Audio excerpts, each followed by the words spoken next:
Welcome to Inspirational Journeys, everyone. My name is Ann Harrison, and my special guest, Kent Sanders, is the co-author of the book The Faith of Elvis, he wrote this with Billy Stanley. Oh, Lord have mercy. And and he's got a lot of other writing information and projects that we'll talk about, but we'll get to that in a minute.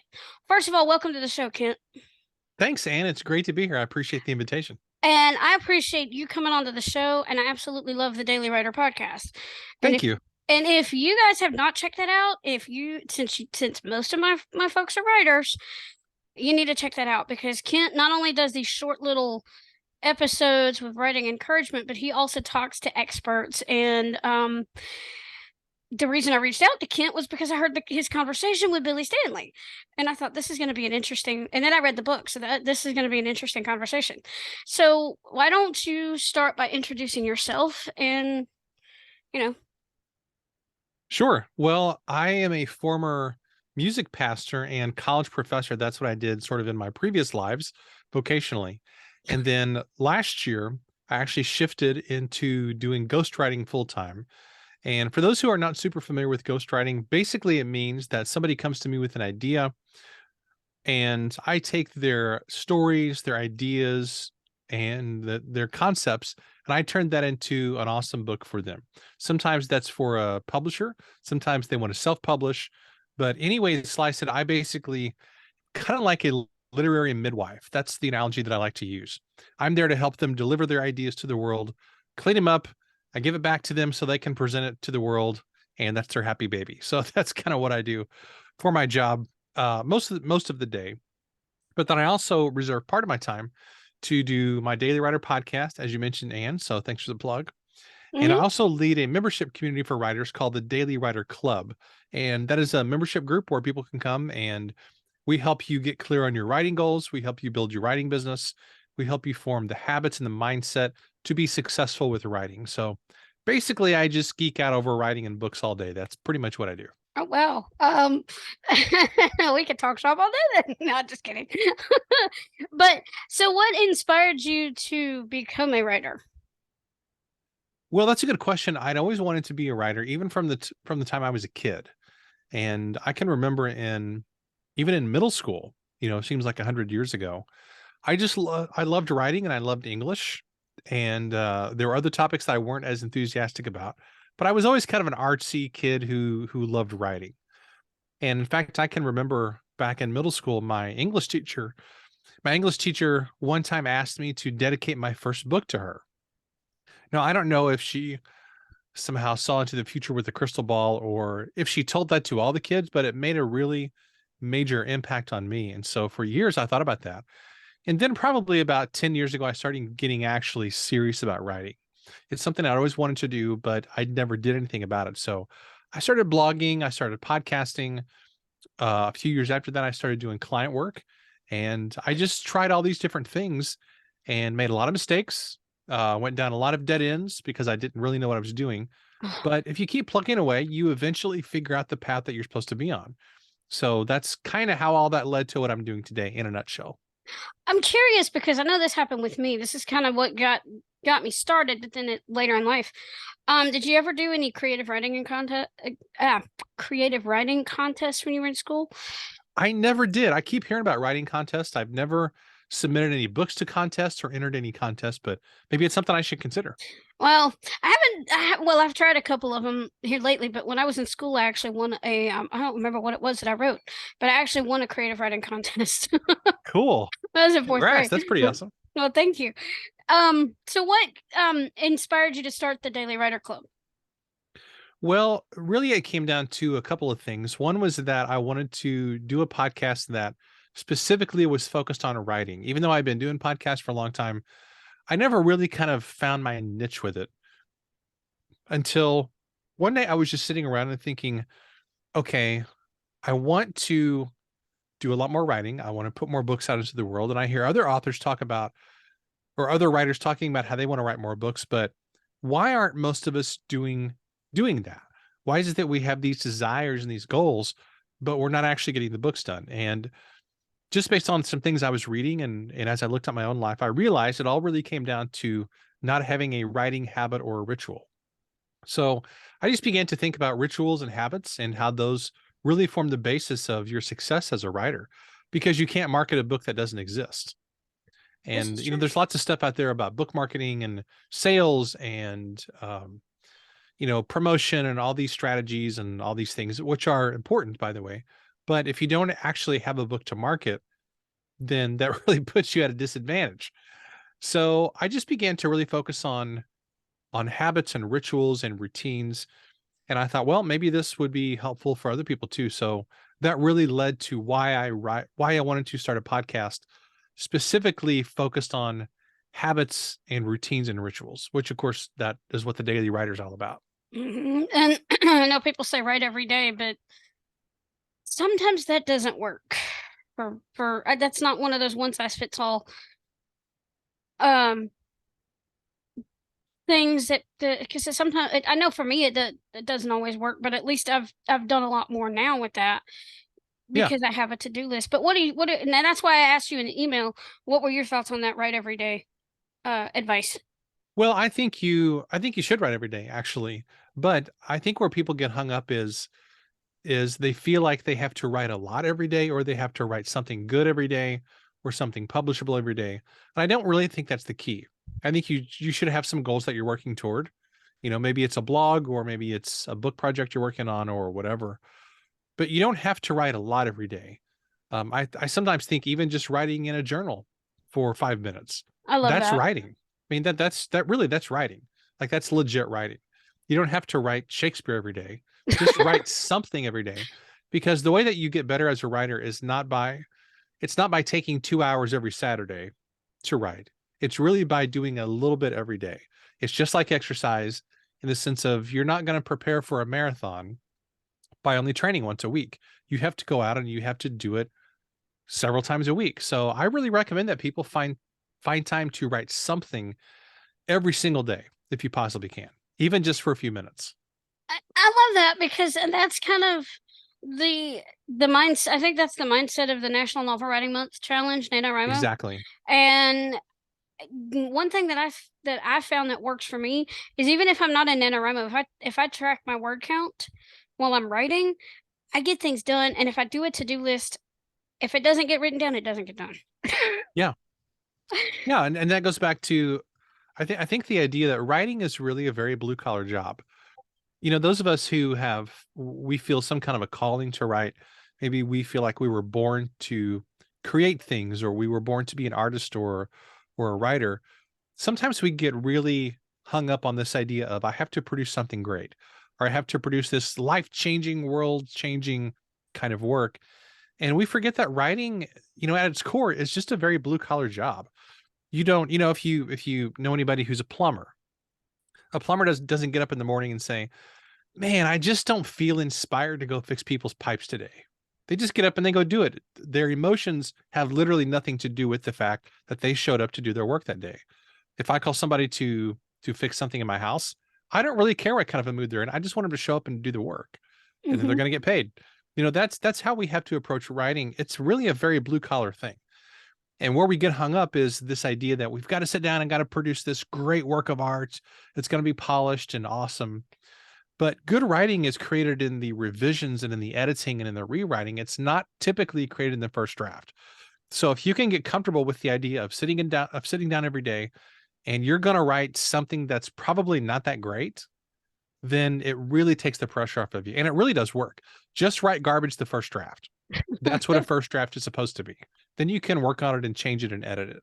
Oh, I've got a story about that to tell you too later. But so what when you write, I mean, I know you do your ghostwriting, you work with authors, and we're going to get to the story behind the collaboration with Faith of Elvis in a minute. Sure. But when you do your writing, do you outline first? I mean, I don't know if you've done fiction or just nonfiction.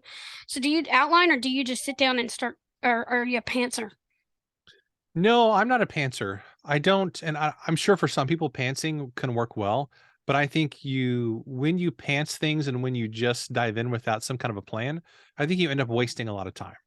Now, that being said, I don't really write fiction. I write almost exclusively nonfiction.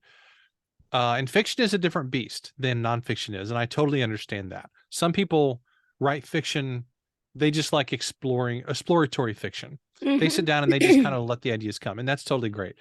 But for nonfiction, I think you can waste a lot of time if you don't have some kind of a plan in place. When I sit down to work on something, I almost always have an outline. In fact, I really don't ever sit down to write anything that I can think of where I don't have some kind of a plan or an idea, or even just a very, very basic outline. Y- So I just like to have an idea where I'm going because I feel like that's more efficient and it's a better use of my time. Right, and I'm developing a writing method, and I'm working that as I'm doing my fiction. Um, so now let's talk about the collaboration with the Faith of Elvis. How did you get? How did you? What's the story behind that? Is what I'm trying to ask. So how I got connected with that project is it really all just came down to connections and relationships. So I have a friend who's a very successful ghostwriter. And one day I think she texted me and she didn't call me, but she texted me and said, "Hey, I've got a literary agent that is looking for somebody to help with a certain project." And a literary agent basically is kind of like a book matchmaker. An agent finds people to match up with specific projects. Agents are very, very important in the publishing world because publishers don't want writers constantly sending them pitches for books directly. So you have to typically go through a book agent to get to a publisher. That's basically a way for the publishers to filter out all the nonsense because only serious writers are going to connect with an agent, and they're going to have to put together a book proposal, and you got to really be a pro when you do that. Mm-hmm. So that filters out a lot of the people who don't want to put in the work, basically. So she connected me with this agent who was looking for a ghostwriter to help with the project. The project actually didn't end up working out. I did a little bit of work on it, but then it kind of went sideways, which sometimes happens. Through no fault of my own, it was just the client just, I think the book just kind of disintegrated or something. So that happened. And then a few weeks later, she called up and said, "Hey, I've got this other project that you might be interested in. It's a book about Elvis's faith, and the author is Elvis Presley's stepbrother, Billy Stanley. Would you be interested in working on this?" And I said, "Well, I would be kind of dumb not to. Who would say no to something cool like that?" So that's really how I got involved with that, and it ended up being a really great collaboration. I had a blast working on it, and it was a lot of fun. So, but really, the short answer, Anne, to your question is, it all just came down to knowing the right people who could connect me with the project, and which I think is really what life kind of comes down to generally. Yeah. So I'm curious, what was that process like? So the way it worked on this particular project, and that's a really good question, by the way, Thank you. because ghostwriting can work a lot of different ways. And let me give you kind of two extreme examples, then I'll answer your question directly. Mm-hmm. So ghostwriting can run the gamut between the client is really, really involved in the book or the client is barely involved. And I've done books of both kinds. For example, a couple of years ago, I did a book for somebody who basically said, "Can you write a book on XYZ topic?" And I said, "Yeah, I can do that." And so I did the book. The client actually had very little involvement in the book. I tried to express their ideas the way that they would express them if they had the time to write the book themselves, which they didn't. So they really had very little involvement in the whole project. At other times, though, I'll have a client who's really, really involved. So we'll do tons and tons of calls. I'll gather information, stories, and then they go through the drafts of the book. They will change words. They'll do a lot of editing. And it's almost like being co-writers. The Elvis book was somewhere in the middle with that. So the way that it actually came together was um, when I came into the project, the agent had already created what's called it wasn't really, I guess you would say it was a book proposal. It was a different form of a book proposal where they had really laid out a possible structure for the book, the general ideas and flow of the book. They had also, in that proposal, covered books that were kind of similar that had already been published to this one, because you want to have an awareness of what books in the marketplace are already there, so you're not just Mm-hmm. repeating the same thing. So I came into the project and there was already kind of a structure to it, but then over a period of weeks, we adjusted the structure, we really refined it, and then I went about doing phone calls with Billy Stanley 2 or 3 times a week for the next probably 8 or 10 weeks. And we would talk sometimes for about 90 minutes, sometimes a couple hours on the phone. And that's how I gathered the stories for the book. And then I would take that audio, I would create transcripts of that, and that would become the basis for the book chapters. Now, the challenge with this project from a ghostwriting perspective was that I'm going to estimate about 120 to 150 stories Wow. that were not really connected to each other. They were just kind of stories about Elvis and his faith, or Elvis and his family, or music, or whatever. These were stories directly from Billy. So I had all these stories, and I had to figure out how to actually craft chapters out of these stories.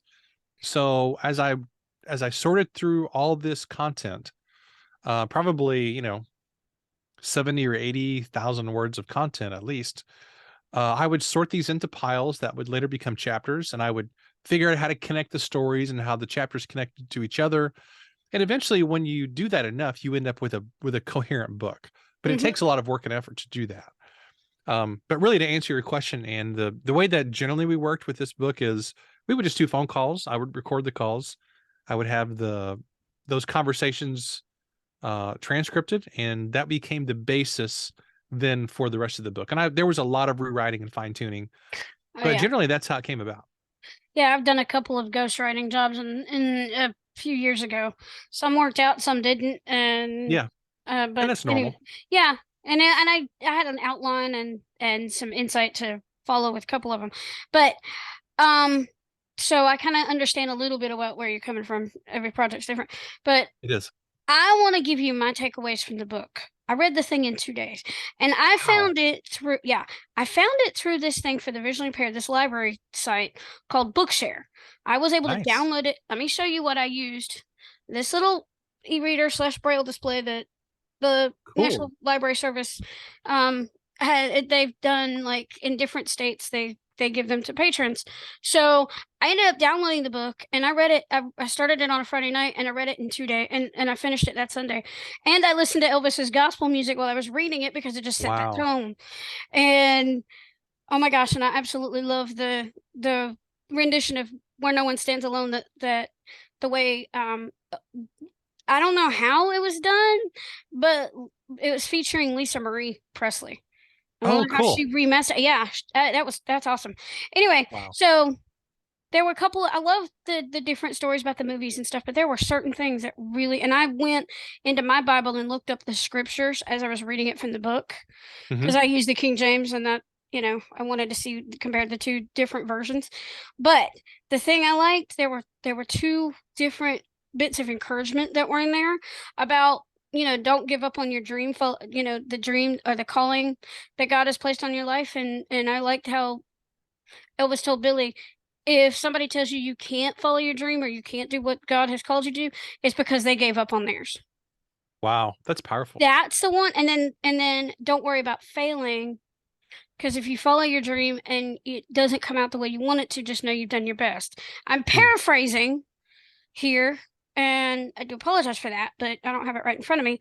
But the one story that really touched me when Billy said he saw a boy in the story where Billy was talking about a boy in a wheelchair who wanted to meet Hmm. Elvis. And then after that, after Elvis met the boy, he was waiting for a girl with a disability to come to the concert, and he didn't start the concert until she arrived. Right. Right. That touched me It's a because great that's a story. yeah, but I'm visually impaired, so you can see how that would be that would pull at the heartstrings. Totally. Totally. Because he didn't judge people because of their disability, and I've gotten a lot of people not knowing how to work with me, not knowing how to help me, Hmm. people being being very negative toward blind people, and knowing that he didn't judge people because of their disability. I had more of a, and I know Elvis had some struggles in his life, yeah, but Hmm. reading that book I came to a deeper appreciation of his Hmm. faith. And I went back to the music. I used to be a fan of his when I was a teenager, so I wanted to share that with you. And I felt like it was a blessing just to read it, and I could not get it out of my head for days. That is So so good to hear. I appreciate you sharing that. Yeah. So my question is, what takeaways did you get from the book, and what takeaways do you want readers to get from it? Well, as far as readers, Billy and I actually talked about this a lot, and we wanted to be clear ourselves on what do we want people to come away with after reading this book. And the obvious thing is we want them to hear the gospel message. That was really the core of the whole purpose of the book is we want to make sure people understand there is a God and his son Jesus loves you, died for Yeah. your sins, and you can have eternal hope through him. You know, the core of the gospel message. Mm-hmm. And so that was priority number one, really. But as far as the things that impacted me in the book, and obviously that, you know, the gospel Yeah. has impacted me my whole life as well, but there were a couple things that I took away from it that impacted me on kind of a different level. One of the things was that I love how Elvis took charge in his life. He didn't wait around waiting for somebody to tell him what to do. He just went out and did things. In fact, my favorite story in the whole book, it's kind of a crazy story. And since you read the book and you remember this story, Mm-hmm. where he just up and went to the White House to try and get a DEA badge for Yes, President I Nixon. remember that.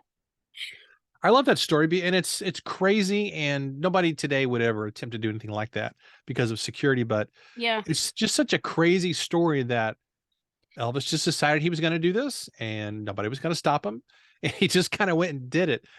And I love that story because it reminds me I need to take action in my own life. That sometimes you have to do something a little bit crazy and unusual. You've got to be assertive if you want to get what you want in life, and that's just how we have to operate. Mm-hmm. Another thing that really impacted me in the book was, and I think we included this in the book two or three different times, where Elvis would remind Billy that what he did was just a job. And as much as Elvis was a huge celebrity, he was very famous, people loved him, he still looked at what he did as just a job, just like a ditch digger or a plumber or anybody else. Yeah, I read that. And I was really moved by that because it was a great reminder that no matter how famous you may or may not get, you're still just doing a job and you're no better than anybody else. And I was so impressed with the idea that Elvis would take time to talk to his fans and really encourage them in whatever they were trying to do in their life. It wasn't like he viewed himself as better than anybody else.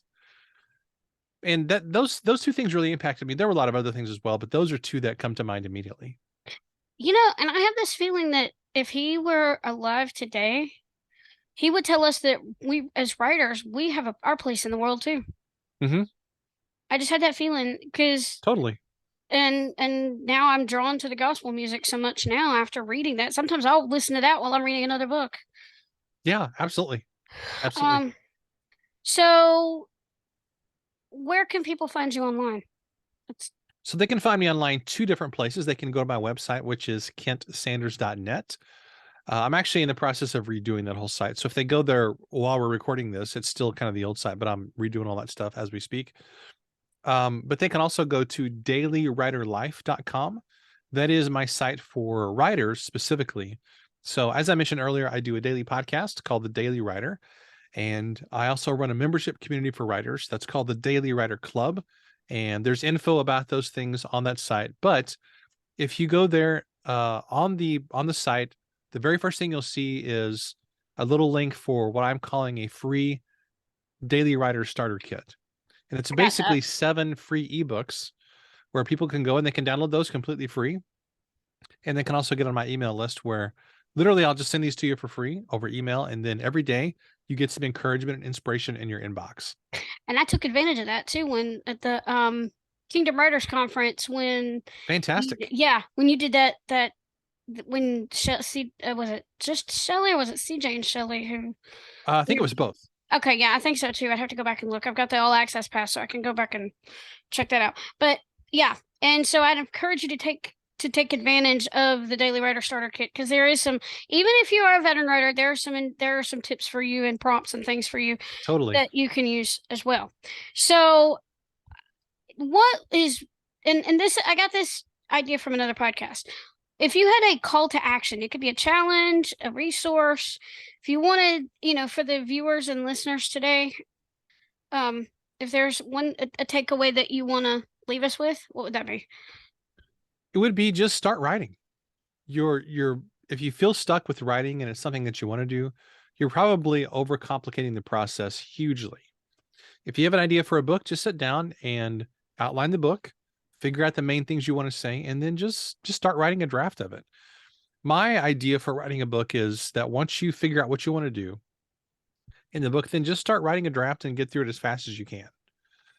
Because a lot of times people get hung up because we're editing, we're revising as we go along. We're wondering, is this any good and all those things. But just get an ugly first draft done, because you will feel so much better if you have a complete draft of something than you will if you take 2 years to write a book, So just get that first draft done as fast as you humanly can. Then you have something whole to work with. And I love that because, and I want to add something. Don't be your own worst critic, because when I started writing, Totally. I was my own worst critic. I'm like, this is not good enough. This is really, and I got hung up on the little things even when I was in revisions. Yeah. Yeah. So I had to learn that lesson the Totally. hard way. Totally. Yeah, that's good advice too. Yeah. So, and if you're not comfortable with this, let me know. But do you have a Bible verse you want to share with us today? That's a great question. I didn't mean to put you on the spot. Well, that's okay. I have a number of verses that really speak to me on a personal level. Of course, they all do, and they all should. But probably my favorite is Psalm 1, where it talks about, blessed is the man who walks not in the counsel of the wicked, nor stands in the way of sinners, nor sits in the seat of scoffers, but his delight is in the law of the Lord, and all his law he meditates day and night. So that's, I think, the first 3 verses of Psalm 1.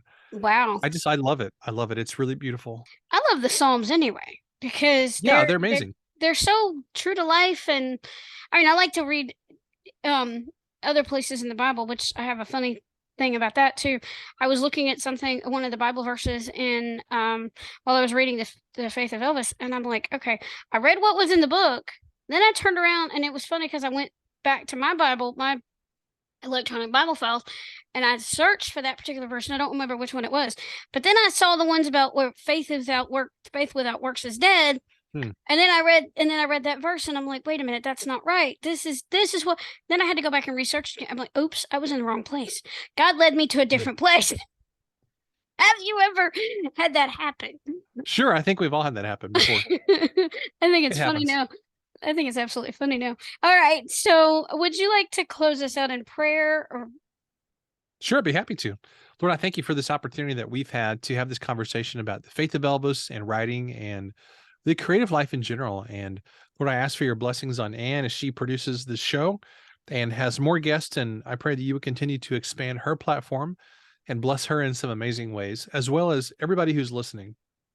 God, we thank you that you've called us to your service and to be your creatives and artists and writers and all the different things that you've called us to. Help us to be faithful in that calling. And we pray in Jesus' name, amen. Amen. So we challenge you today to go out there and read to get inspired, write something inspiring, and share your creation with the world. For when you've touched one life, you've touched thousands. Thanks for joining us on Inspirational Journeys. And remember, your story matters. Have a blessed day, everyone.